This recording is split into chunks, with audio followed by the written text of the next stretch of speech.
Hello, everybody. My name is Mike Mills, and I am this is the Texas Real Estate and Finance Podcast, and I am a mortgage broker here in the DFW area. My team and I focus on helping local agents grow their business by providing insight into all aspects of real estate. We can show you how to better market yourself, provide referrals to great real estate related vendors in the area that will take amazing care of your clients and provide some simple tips and tricks to streamline your business so you can help more buyers and sellers. So if you'd like to have a conversation about your business and what we can do, please do not hesitate to reach out. And of course, if you have any buyers or sellers any buyers needing to get pre-approved to purchase a home, we'd love to take great care of them as well. There's my commercial for the afternoon. Speaking of great real estate related referrals, today I am pleased to welcome Regan Parsons to the podcast. And you get the fanfare. See, all right. So many moving parts here, man. So many moving parts. So Regan's the owner of Correct Roofing and Foundation. They have been in business over 10 years here in the Dallas-Fort Worth Metroplex. Regan and his team specialize in residential and commercial roofing, restoration, and they also offer solar installation, which is it's a new thing for them, but they're working in that direction, and are foundation repair experts first and foremost. So, and that's the reason I got Regan to come in with me today, because we're going to chat a little bit about that and kind of offer up some insight into what all goes into foundation issues. So how are you doing these days, my friend? I'm doing great. Yeah. Doing great. Thank you for having me. Yeah, no, I'm glad you came in.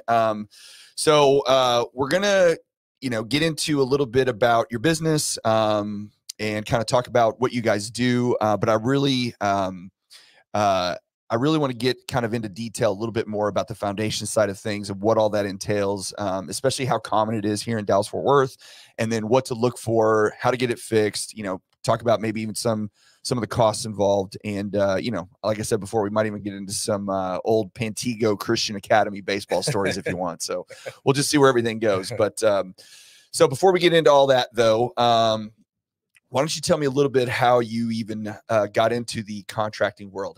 Or I should say the roofing and foundation world. How'd that happen? Well, you probably think it was my dad, but it wasn't. No. Yeah, he's in commercial construction, but yeah, just not long out of high school. Aaron Finn, another Pantego Christian Academy guy.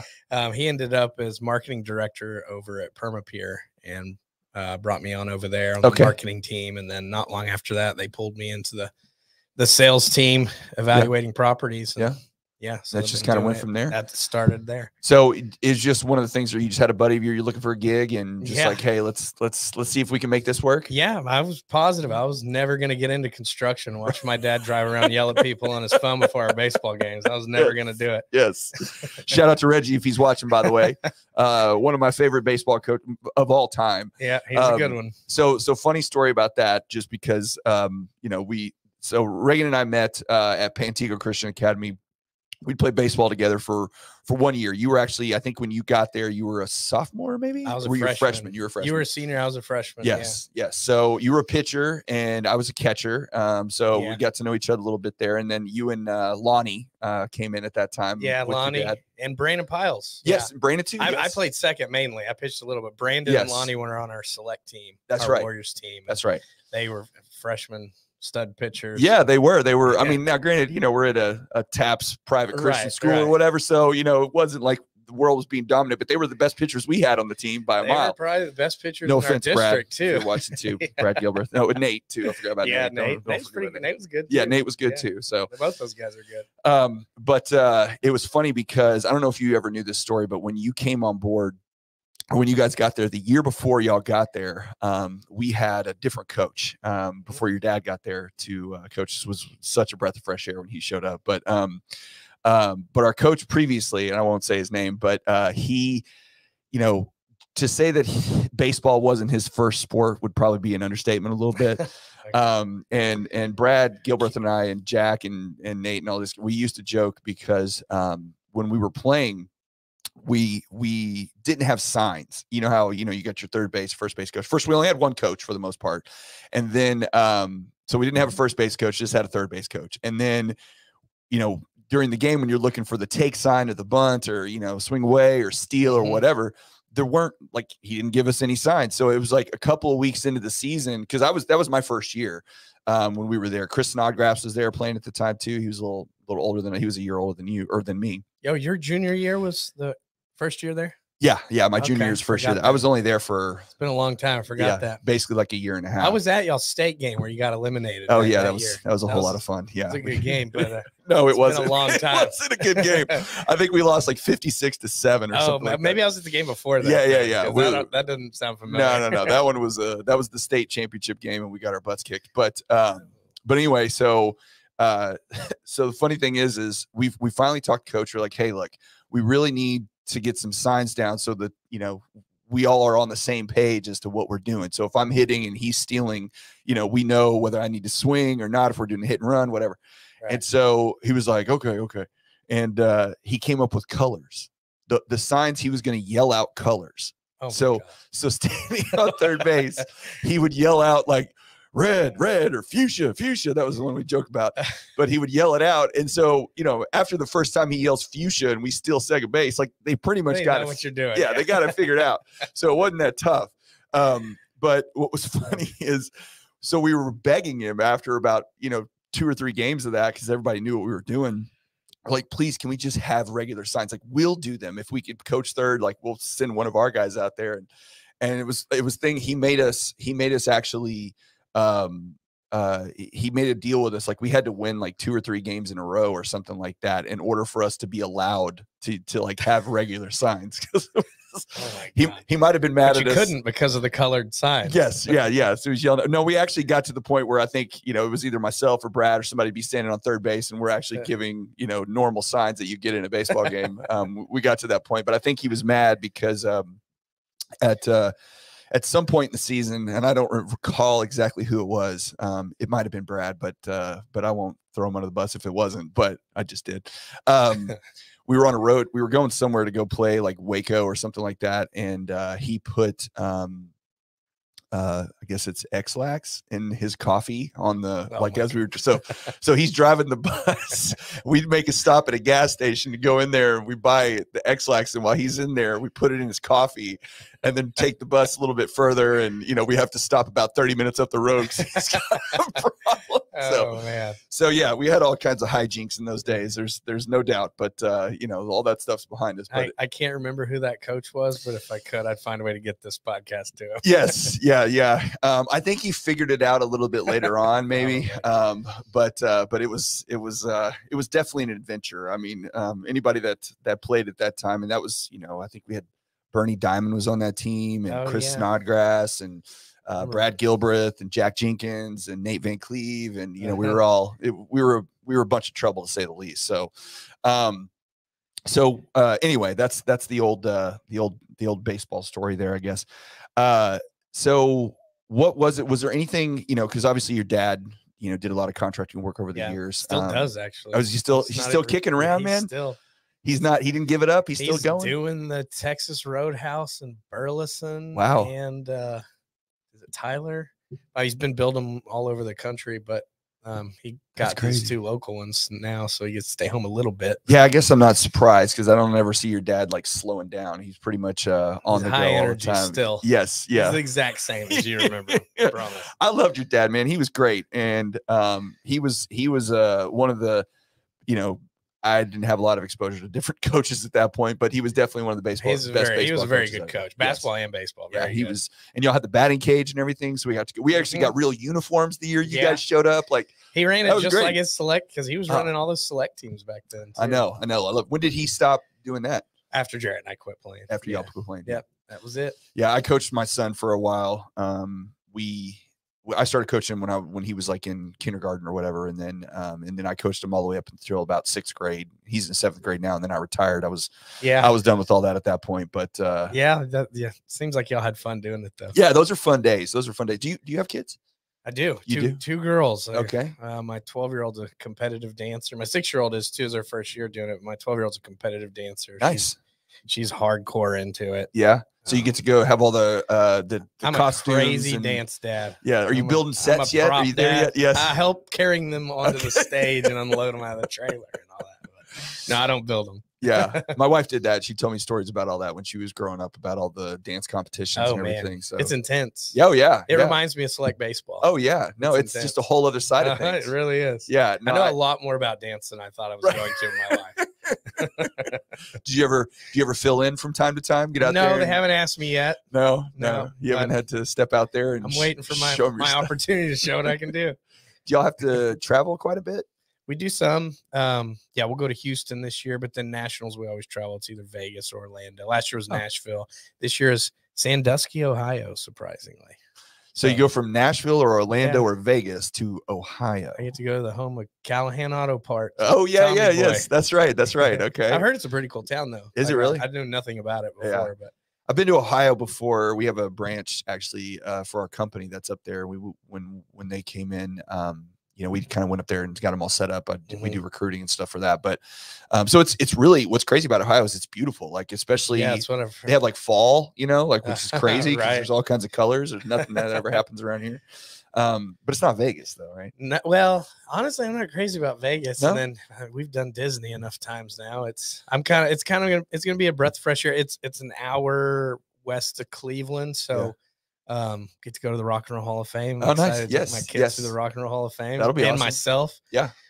Maybe catch an Indian. Well, NFL, Canton's, is it close to there? I don't know. I haven't looked. Yeah, because we went to Canton. I actually went to Canton. They'd be bored to tears, but I'd make them do it. So having the two girls, is there, obviously I'm absolutely certain you love your daughters and all the stuff that you do with them, but do you kind of miss, he was like, oh man, if I'd had that boy, the baseball and the football and all that? I'm so obsessed with sports. Yeah. My girlfriend will tell you, I get my fix. Yeah.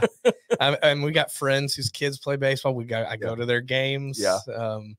My brother, I got a nephew be coming up, so I'm sure I'll coach him some. So nice. Now I'm just trying to enjoy my daughter's dance career where I got her before she goes to college, and Hartley if she decides to keep doing it, because it's she sacrifices a lot. Oh yeah, miss a lot of birthday parties, a lot of sleepovers, and absolutely. If I had to make her do it, we wouldn't do it. No, it ain't cheap either, just like any of that stuff. Yeah, no, she loves it, so it's her passion. Well, that's good. It's hard. You got to expose kids to a lot of different things and kind of try to figure out exactly what they're into and, what their passions are. And it's really cool when they can find something at a younger age and kind of really get into it. Yeah. She's loved it since she was 3. Oh, wow. Like, so she never had to make her go to rehearsal. That's great. There's been a few tears for birthday parties, but that's about it. Yeah. I mean, they're kids, that's going to happen. So, well, that's awesome, man. I'm glad to hear that. I know my wife and I talk about this all the time with our kids, that my daughter's 15, my son's 13, and it's just a matter of time before they're going to be out of the house. And then I'm like, what the hell are we going to do with ourselves? Like a blink of an eye, really, where you're at. And it really is. And, we every weekend, like for the next 4 months, pretty much, we either have a baseball tournament or we have a volleyball tournament every single weekend. Yeah. And, my son practices baseball 3 days a week. My daughter practices volleyball 2 to 3 days a week. So it's like every night we have a practice, every weekend we have a tournament. There's no, there's no slowing down with that stuff, but it'll end someday. It doesn't last forever, so you got to enjoy it while you can. Yep. It seemed like it went on forever when we were their age. Yeah. And now it's a blink of an eye. Yeah. And then it's gone. Yeah. And then you're sitting around with your spouse going, okay, what the hell are we going to do now? Do I play softball this season? And can my knees handle it? Yeah. Getting a little old. Can everything hold up and keep rolling? We'll see. So, all right, man. Well, I really want to get into, kind of the nuts and bolts now of everything. So, obviously you've been doing this for a long time. I actually, you fixed foundation for one of my lake properties. You did some work for my sister. So, you've done a great job. I've never heard anything but rave reviews about your service and how you guys, handle the communication with the clients, make sure everybody understands what's happening. So, so if you guys are looking for somebody, if you're having foundation issues or roofing issues, please, reach out to Regan. But most of the time on a daily basis, I work with realtors and buyers when they are trying to purchase a house, or even, we do refinances too, obviously. And there can be issues. Sometimes we get appraisals back if somebody sees something that causes a problem. But, this is one of the biggest purchases of someone's life. Like, it's a major transaction, right?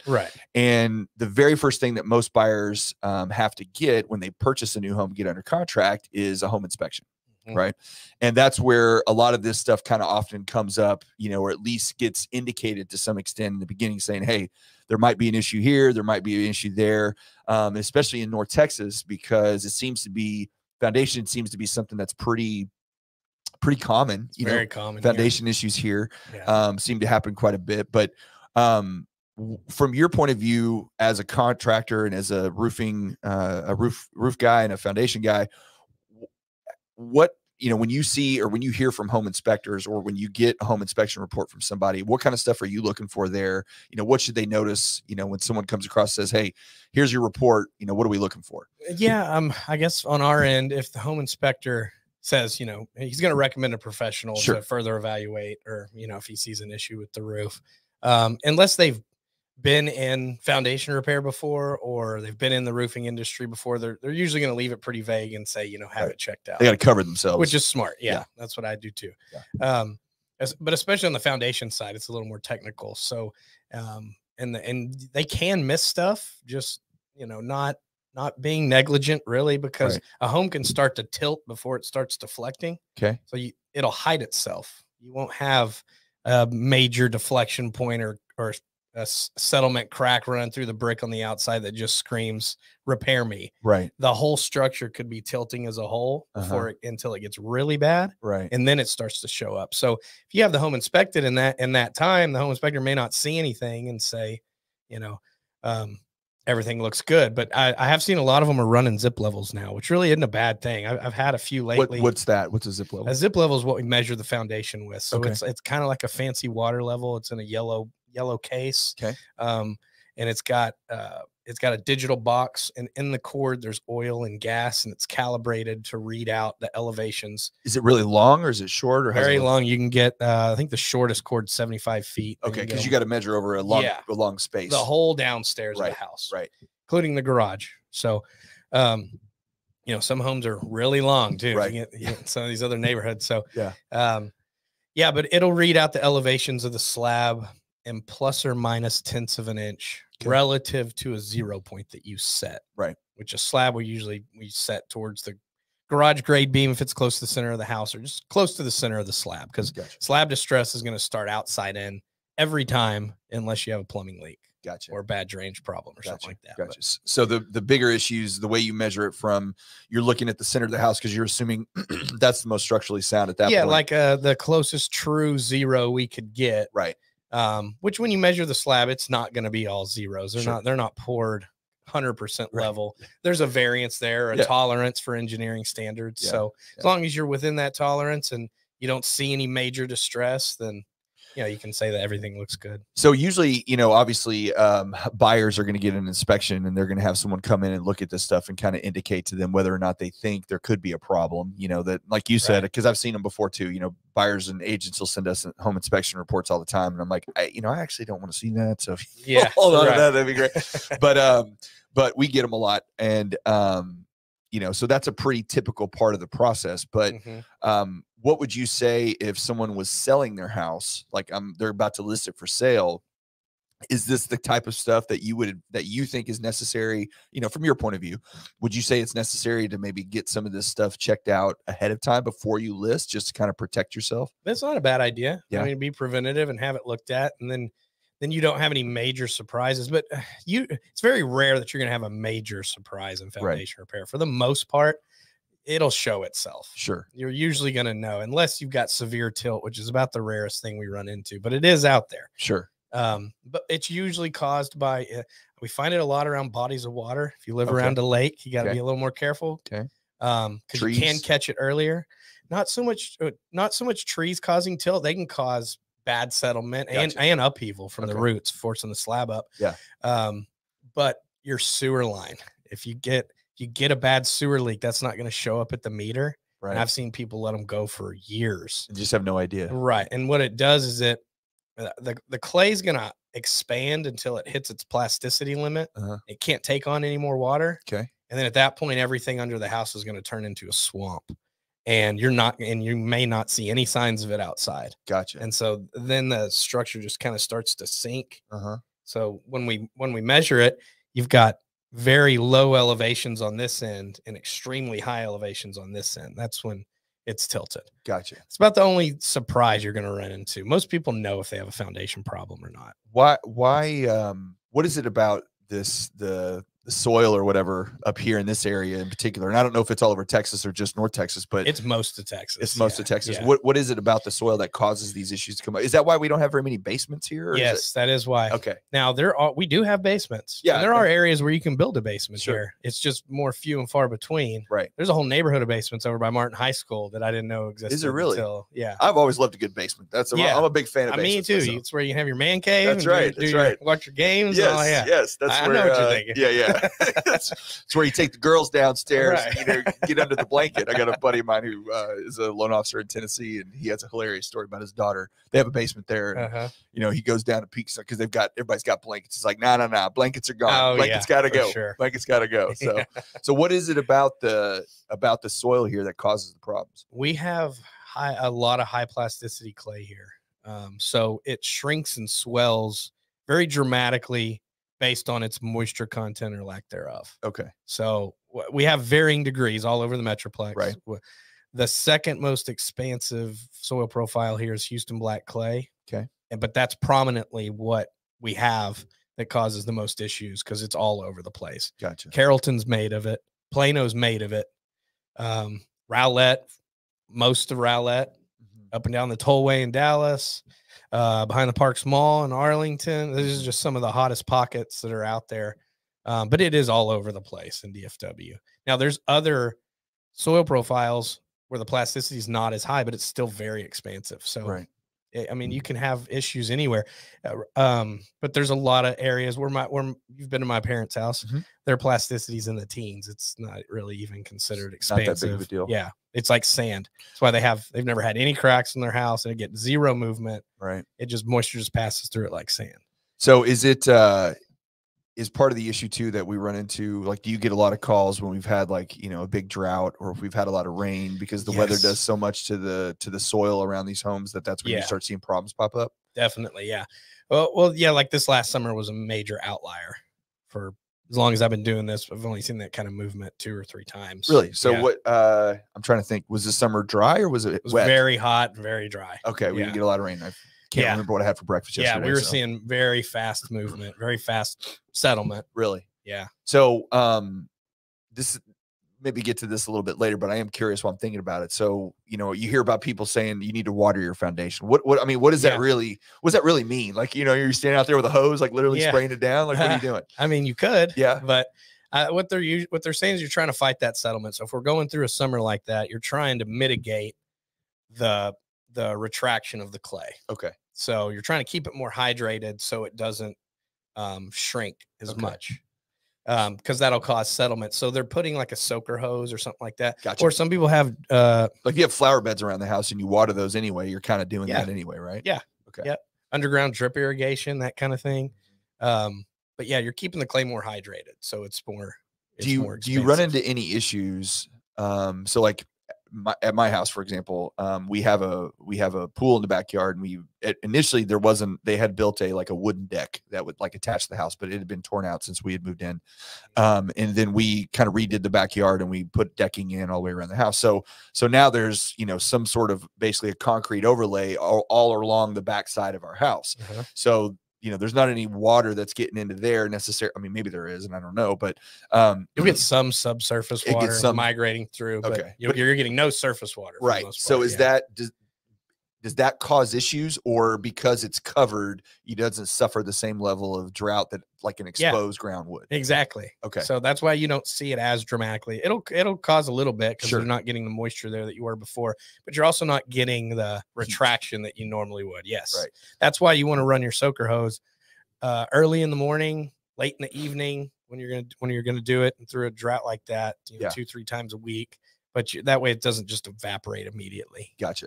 Like this last summer, I had my birthday party at our house, and we did like a murder mystery. Oh, did you really? Thing. Yeah, it was crazy. Had to turn our house into a tiki bar. Okay. And we put a big pool. It was like a 10-foot by 7-foot pool. Yeah. Inflatable, just for decoration. But I threw the hose in it while I was decorating other stuff, and I forgot about it, and it overflowed like the whole backyard.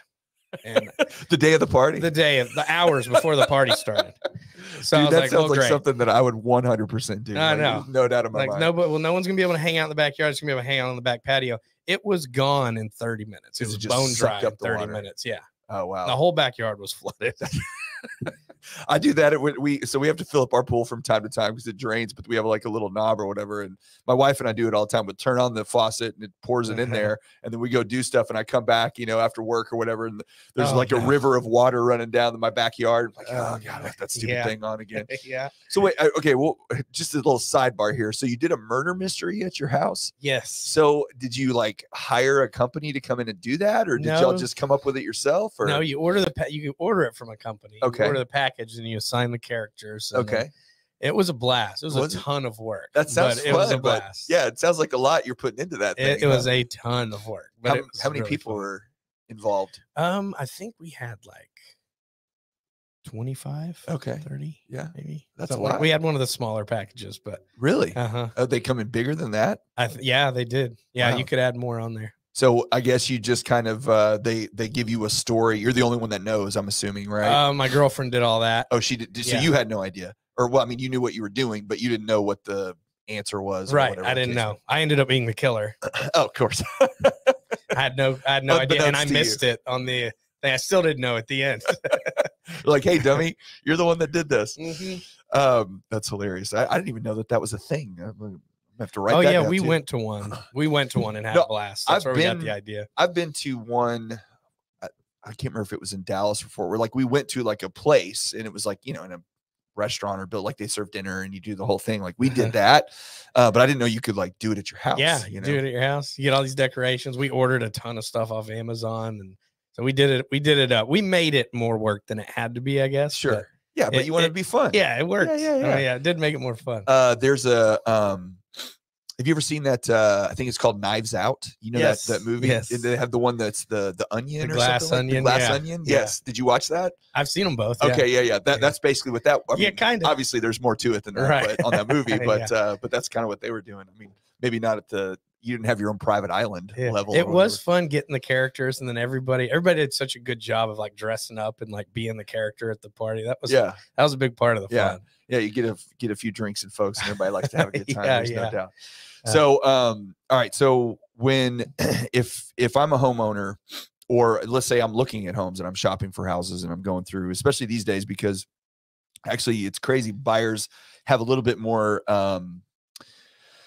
I guess I would call it not power necessarily, but they certainly have a little more leverage than they normally did, just because now it's starting to shift a little bit. But, for the last, I don't know, 6 months or so, there's been more sellers than buyers because everybody was terrified of interest rates, and rates have come down a little bit. So that's a good thing. But so now you're starting to see more and more buyers getting into the market to start purchasing stuff. So now you get into a little bit more competition on properties. It's kind of starting to come up. First time in a while, I've had a couple buyers that put in offers and lost out.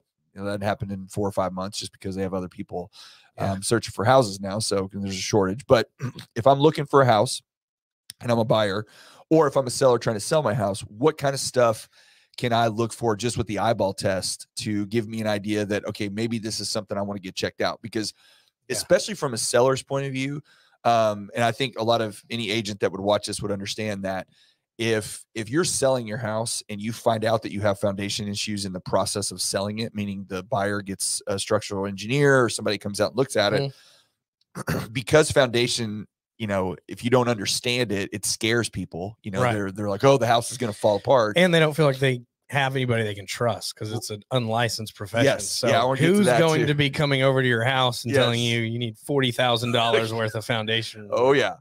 So what can well, and on the seller thing again, what happens to buyers a lot of times is if they say they have foundation, then you'll lose that buyer. They may go away and go find something else. Right. So if I'm a buyer or seller, because if they don't understand it, it may scare them. Oh yeah, absolutely. What can I look for to at least give me an indication of there might be an issue? And then if I think that there could be, then what would the next step be? Yeah. Well, the basic things would be cracks through the brick. Okay. Cracks in drywall in the interior. Some of the things you can look at that may be a better indicator. one of the things that we look for and home inspectors look for are the fascia trim boards where they meet in the corners. Oh, right. Like right above the masonry. Yeah. Yeah. If a so slab like above the drops, garage or whatever, where it kind of connects. Yeah. Yeah. At every corner of the outside of the house. Okay. Outside of the slab. When it drops, it'll drop like that. Okay. So it'll kick those boards apart. Okay. So you can kind of see it's not 100% like reading it like a book, but you can tell if it's dropped or not. Yeah. If it heaves, it'll heave back. So you might see a gap there. Okay. So, you know, the downspout may need an extension on it, or you may have a drainage problem. Or is that more of like an initial indicator? Because I would think the crack in the brick will come, but it's going to come a little bit later than some of the other stuff will start, right? Yeah. Yeah. Well, you may even see something hairline before you may even see something in the mortar before you start to see something go through the brick. Right. And be like a large settlement deflection crack. Gotcha. But those are the first things we all look for. You can separation at the windows. The door sticking thing that you hear about all the time. That's a sign of movement. Okay. It's and yeah, if that's all you're seeing, most likely you don't have any problems. You may need to look at adjusting the gutters or adding gutters, or you may just have a little bit of a drainage issue where you get more movement on that side. Yeah. If that's all it is doors sticking or changing from season to season, but you have no significant distress, very most likely you don't have a foundation problem. Right. It could be something else, settling or whatever. Yeah, just movement. So you may get a lot of water on that side of the house in the rainy season, and in the summer it dries up, so it drops a little more. Obviously, you want to try and minimize that as much as possible, because that is where foundation problems start a lot of the time. But if that's all you're seeing at that point, you probably don't have a foundation issue. So the issues come into play a little bit more as it kind of rises and falls. So you have a couple seasons where it's the drought and then it starts to fall, and then it comes in and rains, and then it raises again, and now you're kind of putting all this pressure of this thing moving back and forth until eventually it causes an issue. You can get soil erosion too. So the extra water that you're getting on that side of the house, it can start to slowly wash away the soil, and you'll see that start to come down on the slab line, and then that can lose support, and then you could need piers. So there's a lot of different ways that it starts and it happens. But just keeping all that as consistent as possible throughout the year is the best thing you can do. But if you do have keeping the soil consistent around the house, the moisture content of the soil is as consistent as possible. Gotcha. The more you can minimize that differentiation and the swelling and the retraction, and that's important in those high plasticity areas. Gotcha. Some people don't have to worry about it as much. And it is a lot about what you're sitting on and how it's going to respond to it. So my wife and I bought our first house in Arlington over off Shorewood, over by the lake or whatever. Yeah. And when we bought it, we had it for, I don't know. No, crazy enough, we bought it for $130,000. It was an 1,800 square foot house. Our interest rate at the time was like 6.5%. But, this was a nice house in the middle of Arlington, a nice neighborhood, and it was 130 grand. It was great. Now, this is right before the market crashed, but even then, we bought it in 04 or 03, I think. And then in 08, everything, came crashing down. And I think we ended up selling our house for like 135, like the following year, like in 09 or 2010. So we didn't hardly lose any, even with the massive fall off that happened, we didn't hardly lose anything. But when we went to sell it, we had our first buyer came in and said they got an inspection done, and the inspector came in and said there was foundation problems. And so, and I don't know, because at the time I wasn't in the business, and neither was my wife's a realtor. So she wasn't in the business either. So we didn't know what the hell we were doing. And all we knew was that my mom was actually the realtor. And we knew that somebody had said the house had foundation issues. So the first thing we did was we called who was it? I'm trying to think of the company. We ended up having All Pro come out later, but there was another company that we had initially, and I can't remember the name of it. But this lady, was it Permapier? No, okay, no. This lady showed up, and she was probably in her 50s. She looked like a realtor, like she had, this at the time. She had all these bracelets and big earrings and big hair and the whole thing, and she's just like, "How are you guys doing?" She's coming in and measuring everything and chit chatting with us. This is a sweet lady. She's really nice. So she comes in, measures everything, leaves. The next day, we get an email from her, says we needed 20 piers. Okay, this is a 1,700 square foot house. We needed 20 piers. And it was like, I think it was going to cost us like 10 or 12 grand. something like that at that time. And, you know, we're both in our early, mid 20s, you know, just barely getting by or whatever. Like, what the hell? Like, how are we going to sell our house? And so, and again, you don't know any better. So at the time we were trying to figure out, okay, what are we going to do? And I don't remember how we eventually got to, like, can we just call somebody else? You know, so we ended up calling another company. Guy came out, a little less, you know, friendly, nice, whatever. But, you know, he's walked through measuring some stuff, kind of chit chat a little bit, but nothing crazy. And then he was all done. And he's like, you're fine. Yeah. And I'm like, wait a minute. What do you mean we're fine? He's like, yeah, you got a little bit of settlement. You got this, that, you know, he kind of gave us, I don't remember all the details of it or whatever, but he was just about, yeah, you're good. And so, you know, we were kind of like, are you sure? And he's like, yeah. And so again, we don't know any better. Right. So at that point, we had one person telling us we needed 20 peers and was going to cost us $12,000. And then we had another guy telling us we didn't need any peers and didn't have to pay for anything. Well, obviously, you know, I'm like the guy that said we didn't need anything. Right, of course. But, you know, my mom at the time, but the buyer might not. Exactly. Right. So the buyer at the time, because we did have some cracks and a few little things in the, like the drywall and stuff like that, which is what caused the inspector to question it. So my mom ended up suggesting we get a structural engineer's report just so we could have it. So when buyers would come in and see it, you know, they got it. So, and ultimately the engineer's report came in, it cost like $600, but they came back and it was fine. We didn't need anything. Yeah, so $600 well spent. Absolutely. Yeah. So why, I mean, I kind of know why, but from your point of view, why is there such, and I hear these stories all the time, which is one of the reasons I had my sister call you, because I think they had somebody come out originally and told them they needed some kind of crazy amount of peers. Okay, that does sound familiar. And she's North Arlington, kind of over there in that area. Yeah, I just forgot about that part. Yeah. So, so that's why I had her call you. But why is there, you know, is it just being crooked? Is that the whole thing, or is it? You know, I don't want to say that. I know. I hate to accuse people of that, but I do know it goes on. I see it every day. Yeah. I've even seen engineers have different opinions. Sure. Yeah. They're not usually that drastically different. Right.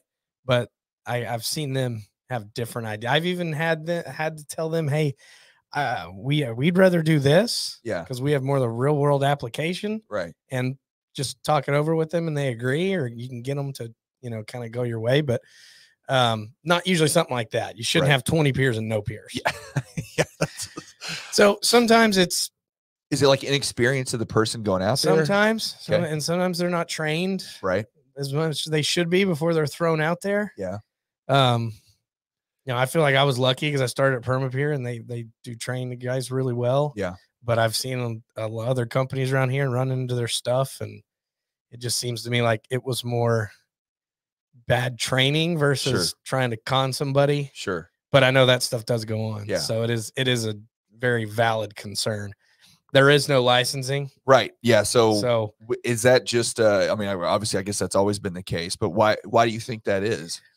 Texas likes, if you want to start a business tomorrow, they want you to, but I mean, it's a structural repair. So you can ruin someone's house. And I've seen people do it. Yeah.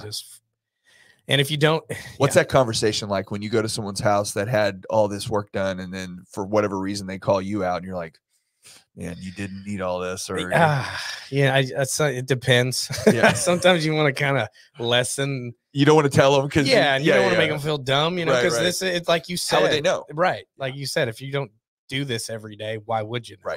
Right. But still, you're gonna feel, not gonna feel good. No. But I have seen it. People have spent $20-something thousand with the company, and I look at the pictures of the distress and the old site map, and I just would have put extensions on the downspouts. That kind of stuff. Would is the foundation business side of things not too dissimilar from the roofing side of things? Because I've got some other friends and stuff that do roofing, and I hear all the time about, especially when there's bad storms or there's a rash of storms, you see all these companies just come flying in, these fly-by-nights that never been in business or was one company before and then closed down. I mean, does that happen a lot on the foundation side too? Yeah, closed down. Yeah, for sure. And a lot of that is because they'll charge it really is, you get what you pay for, that cliche saying. Yeah. But it also, there are foundation repairs that are way overpriced in this Metroplex. So I'm not saying, you find a good price. it's too good to be true. Sure. You can find a good price. The guys that are on the very, very low end of the spectrum, they don't install the concrete piers. Right. And they're not going to last. They don't go deep enough. They can't afford to. They're charging less than my cost to do one of them. Yeah, so, but yeah, you will run into that. And so as they do that, their warranty calls and everything are going to build up very quickly. So they usually last about 2 to 3 years, and then they change their name. And then they show up as and all their warranties disappear when they change their name. So that is one of the things that happens in foundation repair.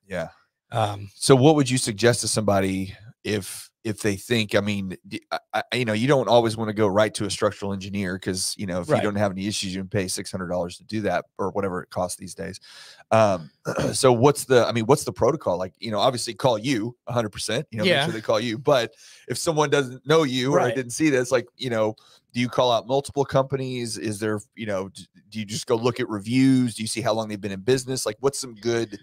I would ask, I mean, realtors are always a great, you know, if you know any realtors, ask them. They know, because you burn a realtor and they talk, and you will never hear from them or that brokerage ever again. So that's a good point. They're a great one. Home inspectors are a great one because they're not going to put their reputation on the line for someone who's going to do things like that. But and it's not just the company. There's good companies out there that it's going to depend on the rep that comes out too. And unless they're overseeing everything he's doing in the field, he can write you up 20 piers. When someone else would tell you need 0.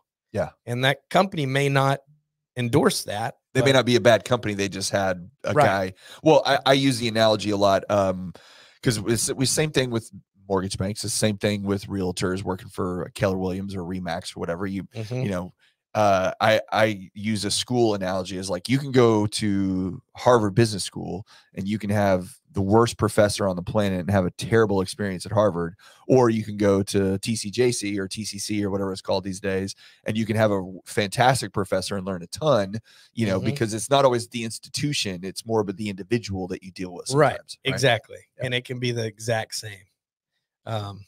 So yeah, I mean, you can get different opinions. You can get different opinions from the same company if they send out 2 different guys. I guess that's a good point. You can probably get some varying insight as to what you're doing there. But so tell me a little bit about what the work actually looks like. So when you go out and you recognize somebody needs some work done, I'm assuming, you know, just based on my experience with you and whatnot, that, you know, you're going to do what needs to be done, but you're not going to overdo it because, you know, you don't want to put, is there such a thing where if you add too many piers, you could have a problem later on or anything like that? Yeah. I mean, you could, if you're not, especially if you're not installing them properly, the concrete ones. I mean, we did steel on your lake house because we could have done concrete on your lake house. But living that close to a body of water, it's just not that, it's not long term, it's not the best option because the concrete erodes essentially. Is that you just get a lot more moisture in the soil, so those would probably settle over time, and you'd need adjustments, or they could just completely fail after a while. So you have concrete piers and steel piers. Is there any other material that y'all use for that stuff, or is that it? No. I mean, there's different forms of concrete piers, but yeah, it's either concrete or steel.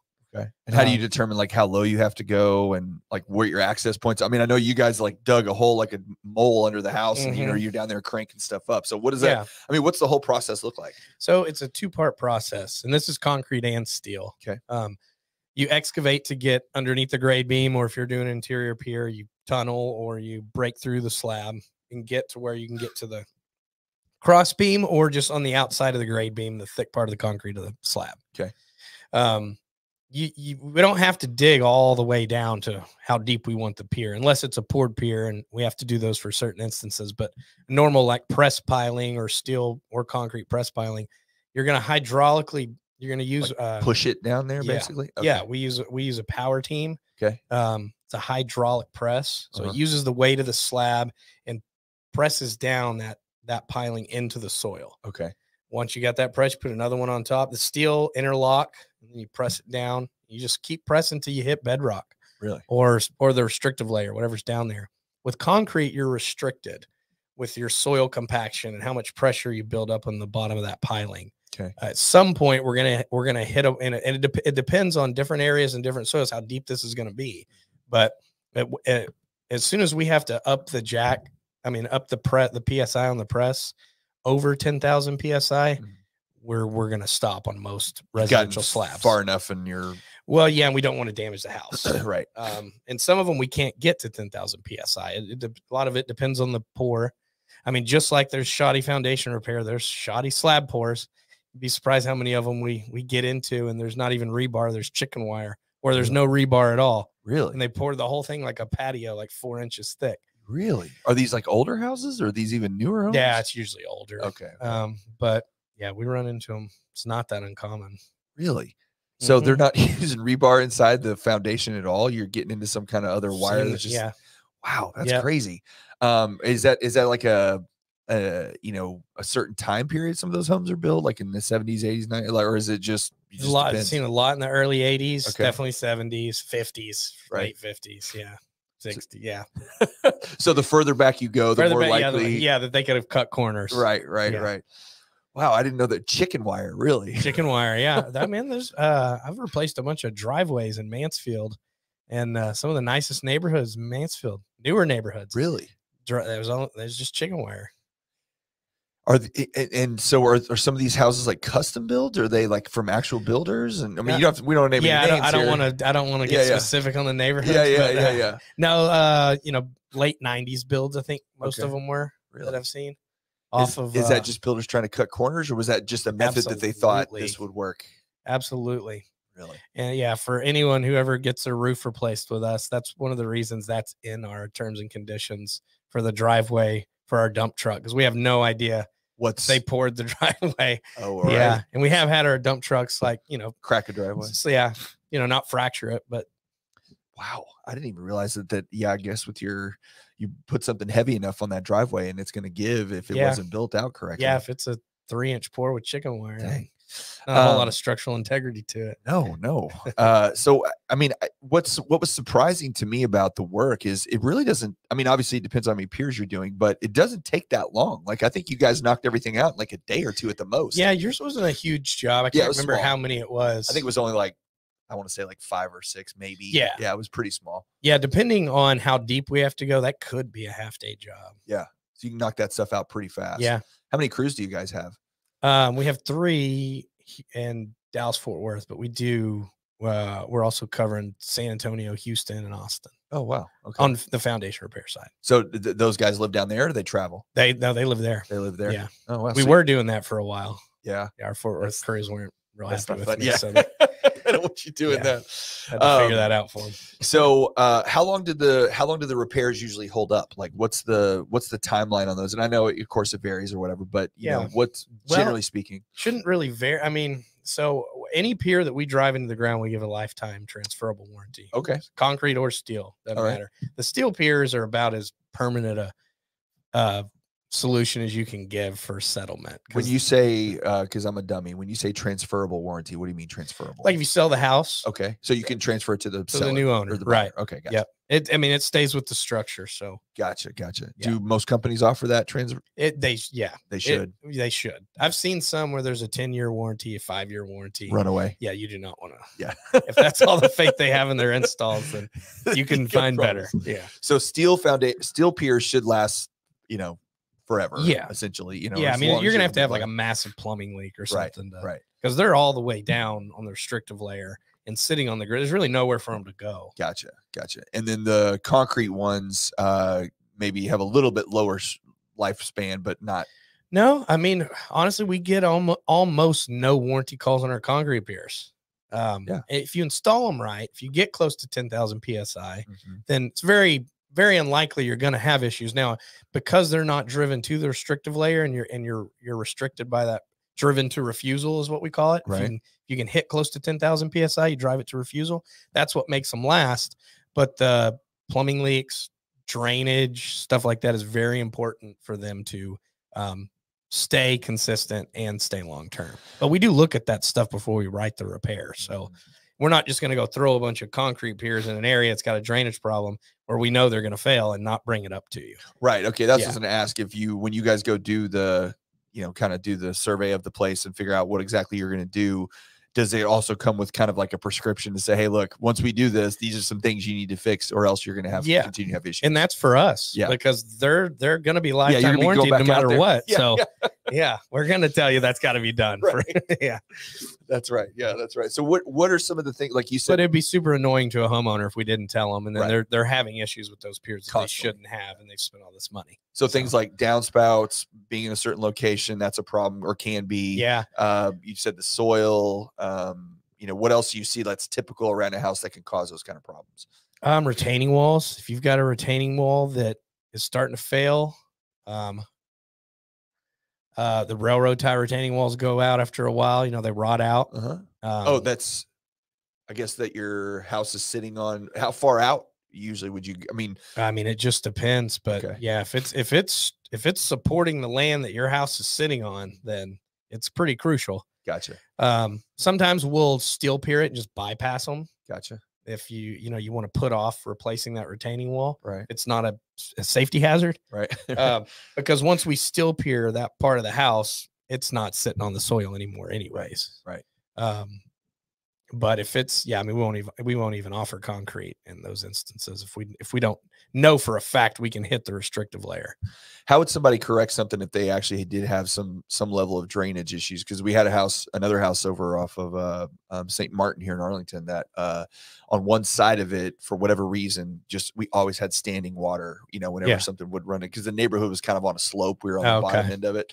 And there was one side, there was just like puddles, you know, even after 2 or 3 days or a week of no rain, there would still be some standing water there. Like, what kind, I mean, is there only just, do you add soil? Do you put in French drains? Like what's there?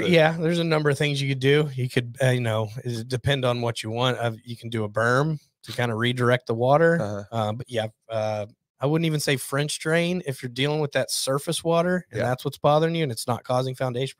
The subsurface water is not really a concern. You can just do a surface drain system. Gotcha. And put some catch basins in that area, let that water drain in there, and then pump it to the street with a sump pump if you need to. Gotcha.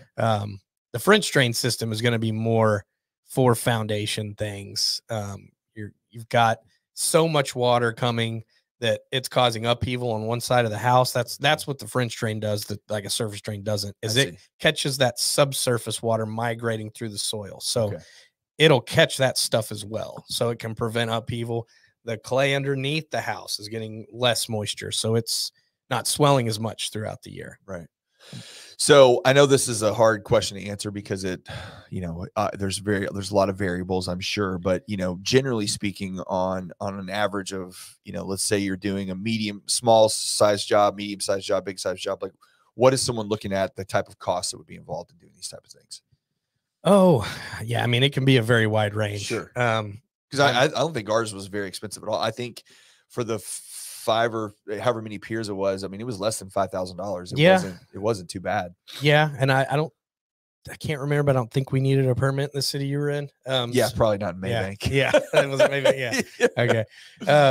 But yeah, I try and keep our prices very fair and competitive. I mean, our steel piers, those can range anywhere from $500 to $1,500 a piece per pier in the market here. I think we do them for $600. Yeah. Our concrete piers were at $390. Had to raise the prices on those for the first time in forever. Just concrete went up. Yeah. Well, everything went up. Yeah, everything went up. Yeah. How long ago was that? That was just a few months ago. Really? I guess maybe it was about 6 months ago now. I had to do that. Yeah. Maybe a little longer, but I mean, I hadn't raised those prices in forever.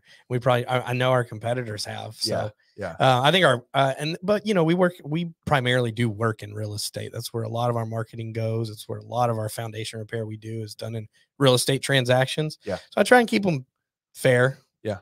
But we're usually trying to be more around, like structured and around that. We have more similar pricing.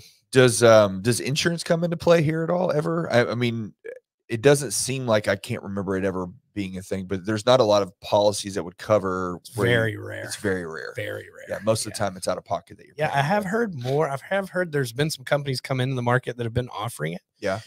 State Farm used to have coverage that they called foundation coverage, but all it really covered was the repairing of the slab after the plumbing leak was fixed. Gotcha. Even if that plumbing leak caused foundation problems, that that wasn't going to be covered. They weren't going to do. So it wasn't really foundation. It wasn't foundation repair coverage. Right. Is that do you think that's more of is that a nationwide thing to your knowledge, or is it just a Texas thing about insurance because Texas being so having so many issues? It's kind of like on the roofing side where we get so many hailstorms. They're now the age of your roof. They're switching you to ACV immediately. It's like that's the industry now. Yeah. It's kind of the same thing. It's so prominent here. I mean, they've never covered it. Right. In 2 decades I've been in this business, they never covered it. And they never will, I don't think. No. Well, you know, it's at least on the mortgage side of things, there are, you know, because whenever from our side, whenever we have somebody that comes through and says like we'll get an appraiser, because again, we don't always see the inspections, nor do we really want to, but when the appraiser sends a report back to us, it'll say same thing, might have foundation issues. They'll say, hey, we want a structural engineer report to verify that it doesn't, right? Whatever. And if it does, a lot of times we can actually, we can do what's called an escrow holdback. I don't know if you're familiar with those, where basically you get, and tell me if y'all do this, but you know, essentially you get the bid, or you present the bid. And then if it falls within a certain price range, because there are limits to how much you can do with those, then that money will be put in escrow at the title company and held, paid for by the seller or the buyer, because you can do it either way. Right. And then after the loan closes, or after that, you know, the property contract is finished, then you guys will come in and do the work, and then you'll be paid out by the title company. Right. We do that all the time. Does that happen a lot? Well, most of our foundation repairs fund at closing. Yes. But the escrow, putting into escrow and doing it after closing, we've done a lot of that too. Yeah. And with the market, just a year or 2 ago, it was so crazy.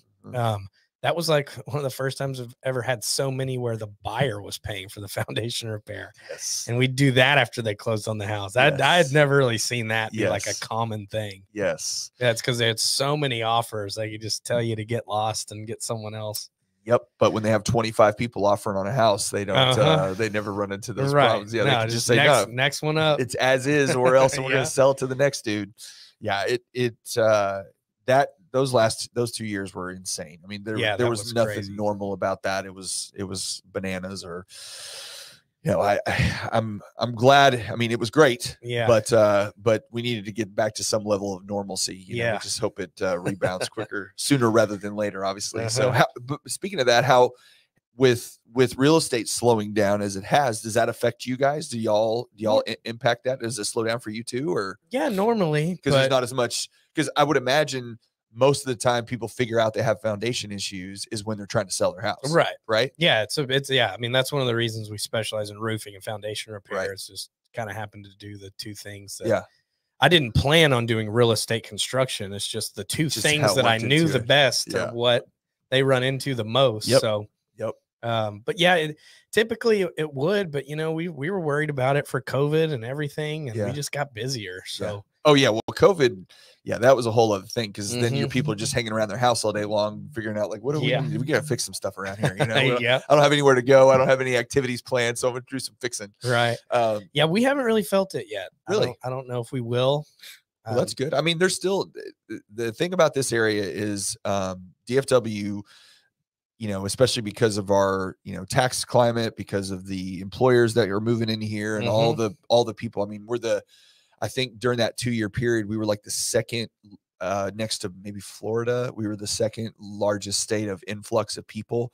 You know, the migration from other states, like they were coming into Texas. Yeah. So that's why the real estate properties, or the values just went through the roof, because there was so much demand for it. I wonder where this specific metroplex was on I mean, Austin was way up there. It was one of the number one, because people from California, you know, they would go to Austin. But I think we were probably second, maybe, you know, I'm not sure where San Antonio and Houston fell into that mix, but it certainly had a big influx of people coming in here. And I definitely saw that. We had a lot of California buyers, and so we were looking at properties for. I bet they were freaking out too, because they were like, they always do on the foundation stuff. You're like, oh, hang on, water my house. What? But it's good when you get to talk to them and kind of calm them down. Yes. I bet you can see the panic on their face. That's probably a big part of your job. A little bit is you're kind of like a psychologist to some extent. Like, hey, look, this isn't that big of a deal. Well, they all think it's going to be like $10,000, $20,000, and then I tell them about jobs like yours, where hey, sometimes you just need 5 piers. It's not a big deal. Yeah. Sometimes you need nothing. You just need gutters. Right. So yeah, sometimes you need a new roof. And if you need a new roof, that could be 5 or 10 grand. Right, If you need new piers, it could be 5 or 10 grand. Like, it just depends on what it is. Yeah. So do you, I'm curious, like how much panic you get from people, you know, is it pretty common? I mean, I would think it's pretty common because people just aren't, they hit the foundation of the house. Oh my gosh. Right. Yeah. I mean, you know what? I like those better. Not, that might sound bad, but let me explain. I like those better than the one I go to a house and they think they're just doing their due diligence and getting it checked out. And as I'm measuring, I'm finding that they have like major tilts. And I'm not even going to tell you what this costs. I'm going to tell you to get an engineer. I'd rather have someone that's nervous about it. And then I can, you know, kind of lower their anxiety versus be the one who provides all the anxiety. Who adds it to it. I have to do a lot of both. So that's a pretty good tactic. Actually, you said that, where if you run into an issue on a property that's got some pretty, based on your measurements, is pretty significant, instead of you being the one going, hey, you're like, hey, let's get an engineer out here to look at this, because then at least you have you know, not that you're not credible, but you know, somebody with some sort of a license or whatever saying, hey, look, here's the problem. That is part of it, especially in a real estate transaction. Yeah. Because, you know, the other party doesn't know me from the con man that was doing it last year down the street. Right. But when I meet with homeowners, sometimes I'm going to peer the heck out of it when I find tilt. It's the only way I know how to fix it. Right. An engineer may say, you know, we can get away without doing this part. Sure. So it could just save them money. And I'd rather have an engineer's repair plan from the get-go. I'll tell them what I think. And, you know, if you know, it's possible he's going to peer, you know, the whole front half of the house or more. Right. So I'll prepare them for that. But then we have an engineer. We're going to have to get an engineer's report anyways. Yeah. Then we have one to go off from the get-go. And it might even save them a little money. Well, it's kind of one of those things probably too, where it's like, you know, you could go to a doctor that works at a university that spends all their time in a lab, you know, studying things under a microscope, but never sees any patients, and they'll give you some kind of diagnosis. Or you can go see the doctor who actually sees patients every day and knows what works and what doesn't work. And like, well, I understand the recommendation from this dude. Right. But he's the bookworm. Okay, here's how it works in practical, you know, reality, right? Yes, do run into that every once in a while. Yeah. You get a little bit of, and I'm sure it's probably something you have to overcome too. It's like, look, I'm not trying to, you know, spend more of your money here, but I'm just telling you, unless you don't want us to come back out in in 2 years or whatever, then you probably need to fix this thing. Exactly. Yeah. Well, this has been great, man. I really appreciate it. We're at an hour already, so goes by fast. This is the most we've been able to speak since like 1999 or something. Forever. I know. And we were chatting it up, and I realized when you got in, I was like, oh crap, we got like 30 seconds. We got to get rolling. So, so I really, really appreciate you coming in. Man. This has been awesome. Is there anything that you would like to say, or, you know, just if you want anybody to know anything about all of this stuff that we talked about, just as, you know, hey, make sure you do this or make sure you do that, or anything like that you want to say before we go? Yeah. I mean, if you think you have a foundation problem, don't panic. Just call us. Let us come look at it. Yeah. It may not be that big a deal. And if you're looking to buy, if there's any issues, definitely let us take a look at it. Yeah. Any possible issues. Yeah. Except for corner pops. That's because you don't have to pay for someone to come out. No, we do free inspections. Yeah. Where it's not like an engineer. We do free inspections, free estimates. So as a seller, that's probably not the worst thing in the world. If you're going to sell your house, you can have someone come out and do a free estimate, and a free inspection on your roof and your foundation. And then you can say, hey, look, you're good to go. Sometimes it's not enough. I mean, some buyers are, and to be honest, I'd probably be the same way. Yeah. Like, well, we're going to have an engineer look at it. Of course. Yeah. But at least you've had somebody, you know, that you feel pretty good about coming out and doing it. You know, I think when it comes to stuff like this, especially because, you know, the normal consumer just, you know, this is the stuff we do. Nobody knows, you know, I'm familiar with it to some extent, but just still, I'm barely scratching the surface on what this stuff is. It's kind of like your industry. I know nothing about it. Right. I do know what I think y'all are going to need and ask me for. Yes. On my side. Yes. But yeah. Well, it always comes down to me, just your, you know, really and truly, it's kind of like your gut a little bit. It's like, okay, I talked to this person, I met them, you know, we had a conversation, I got to kind of see who they were. Do I feel like this person is telling me the truth, or do I feel like I got a little, you know, fuzzy in my stomach that I don't know if I trust this guy 100% or this girl? You know, it's like they're giving me the weird vibe. You know what I mean? Yeah. And I think it's important when you talk to somebody, if you feel good about what they're telling you and you feel like they communicate with you well, which you guys do a great job of, then you can feel pretty confident that you're getting taken care of. Yeah, but you know what? I've had that happen where I've come in and recommended a large repair, and the homeowner kind of went or thought they were going behind my back and got an engineer to come in and look at it. And then let me know, hey, I had an engineer come look at it. He agrees with you.